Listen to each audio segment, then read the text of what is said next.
Welcome to Subramani. I hope you guys have subscribed and you're increasing my subscriber base. I actually see you doing that. About 5,000 members is what we are at now. So that's not bad. Thank you. So one question which has always bugged me is why do people without much understanding crave for very complex things?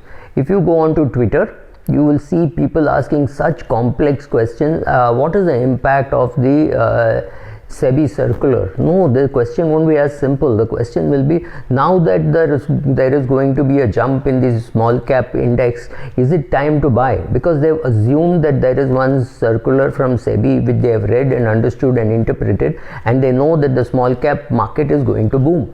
I have no clue from where people get this huge amount of overconfidence. And this guy could be doing a 2,000 rupee SIP or a 20,000 rupee SIP, does not understand the complexities of the market. But how quickly people make these assumptions and think it is perfectly right, it is etched in gold, and then they build on that very shaky foundation. But I have found that people like to hear very complex solution even to simple problems. They wouldn't like a simple thing like saying, okay, I think you should just eat less and walk around the complex a little more, and so you will burn more calories. No, they will want very complex health solutions also. Get this scan done, get this blood test done, and if this happens, then we will see what else to do, and some lot of jargon thrown in, and some 12 types of some 5-6 colors of medicines thrown at them, and that is to them much better. Why does this happen? I have no clue why this happens, but I have seen it happen. If you give them simple solutions, at least I have an advantage that I can give them a simple solution because they think it is experience distilled simple solution. But if a young investment advisor were to give a simple solution, the question is he'll get lynched. Do you think he can give a simple solution? Answer is no. He will have to give a very complex, long-winded, 78-page financial plan to say what will happen if in your 65th year, if your wife loses her right hand, and then how will your cash flow change? Don't make such complex products. But yes, people love complex products. Mutual funds love complex products. None of the fund houses, this is an open challenge, none of the fund houses can get a CEO to talk about all their products in a breath without touching any paper. You throw him a product name, will he be able to say where it fits into in your portfolio, what it is a part of? No, they will not be able to say. So they will all create multiple products: flexi cap, multi cap, large and mid cap, mid and large cap, small and mid cap, large cap, small cap. I mean, there is enough confusion. Now there one more ball is bowled into it by the regulator saying, now this is the percentage that you should have. Further complexity. We love complexity. Can we say we will have one large cap index, one mid cap index, one small cap index, one Russell 5000 kind of a Russell 9000 kind of an index, which will be like a BSE 500, and that's it. You will track the BSE 500. Let them choose what percentage will go where, right? Or you say here is the index which has been created for each of the categories. Do that. Do something like that. Why should the regulator decide what should be the categories, what should be the market cap, right? So people love giving very complex solutions, whether it is an individual advisor, whether it is an AMC, or whether it is the regulator, right? So first of all, I think simplicity feels, array, how can an answer be so simple? How can idli be so good for life? It has to be something more complicated. This is so easy to make, so simple to make. Yes, because if it is simple to make, no, but people will not accept a simple answer, especially from a young guy. He will have to make it very complex. So that is really bad, but it's a fact. You cannot tell somebody just have dal chawal, have some simple exercise. No, have an index fund. No, he needs to have a large cap fund, a mid cap fund, a small cap fund, a US fund, a China fund, and all those things. And ultimately, his goals could be met by getting some 7% in a PPF account. That's what he needs, because he's got enough money, or somebody who's got enough money that he can live on the interest of it or live on the dividends of it, doesn't even really have to look at his portfolio. Maybe his children are not even interested in it. Why would you complicate such a person's portfolio? Why would a 70-year-old have a complicated, complex portfolio? And I see such things because some manager wants to look smart. I saw recently the portfolio of a doctor friend. She has 14 funds. She's doing SIP in at least 3 debt funds, including one liquid fund and one saving fund. She's actually doing an SIP, right? So why is she put into so many places? 1 or 2 large cap, 1 or 2 mid cap, 1 or 2 flexi cap, some multi cap, whatever. Such a huge range. And the guy, when I asked him, he had no clue who I was or anything. When I asked him, he said, "Sir, kuch to chalega, something will do well. So when it does well, I can always claim credit. See, I suggested this." I said, "But in this overall basis, she is very likely to underperform the index fund." He said, "That is possible. But client likes this, sir. Client likes so much complexity. I have met clients, many clients, all of them like, they say, अच्छा इसका क्या करेगा, उसका क्या करेगा." So then for each goal or each thing, I keep separately putting 13-14 companies, 13-14 schemes, sometimes to accommodate the fund house, sometimes accommodate the scheme, so I put in so many companies, because if one fund does well and one doesn't do well, at least now I'm here protected. So I put into 3-4 large cap funds, 2-3 mid cap funds, 1 or 2 small cap funds, and some balanced funds also. So a messy portfolio.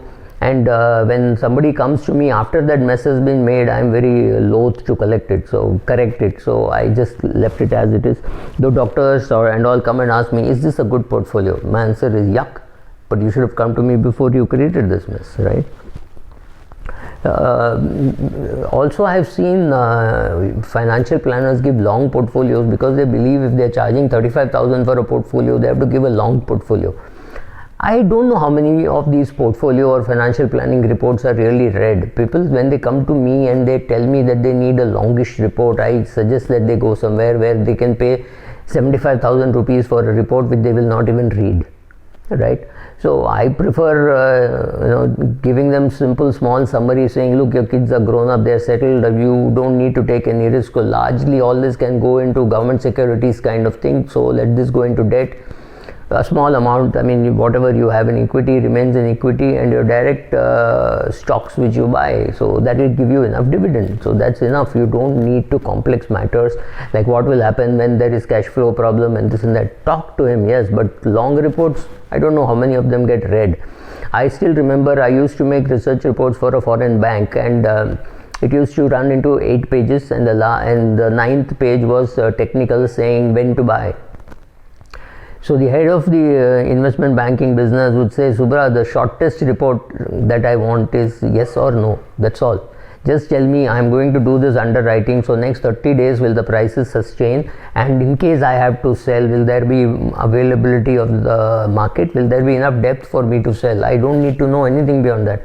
Yes, I am doing the IPO, but I just want to know whether for next 90 days the prices will sustain. Beyond that, I am not interested."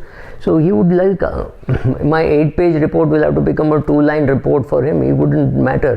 He would give a copy of that to the client, and once he told me, "Arey, this report of yours must be good." I said, "When did you start reading?" He said, "No, I didn't read. The promoter said." How can he? When the promoter gets excited by a report and says it is gibberish, for me it's a sigh of relief. It means you have considered all the possibilities or probabilities, and therefore this report looks so bad, right? So simple. Can I go do a 1-page, can I give him a 1-word answer? "Hello, Suresh, Subra here." The answer is yes. Do you think he would have paid me 25,000 in 1988? No, because he has to justify to his company that somebody has put in so much of effort, and the report has to be made. But I would never get it printed.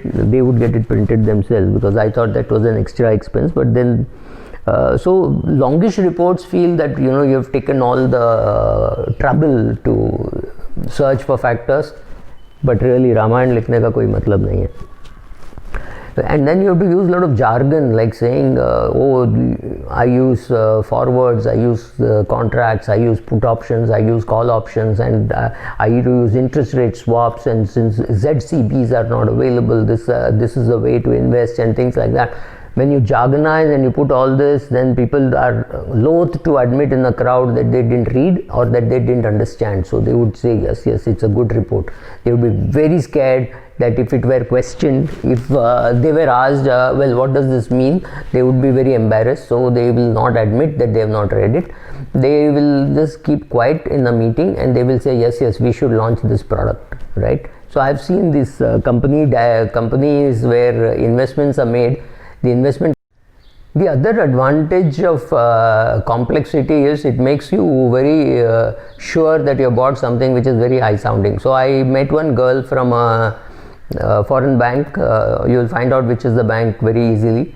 And she said she would go, very young girl, she would go to a 50-year-old, 55-year-old CFO of a big corporate and say, sir, here is a very complex product, but you have the brain power to understand this product.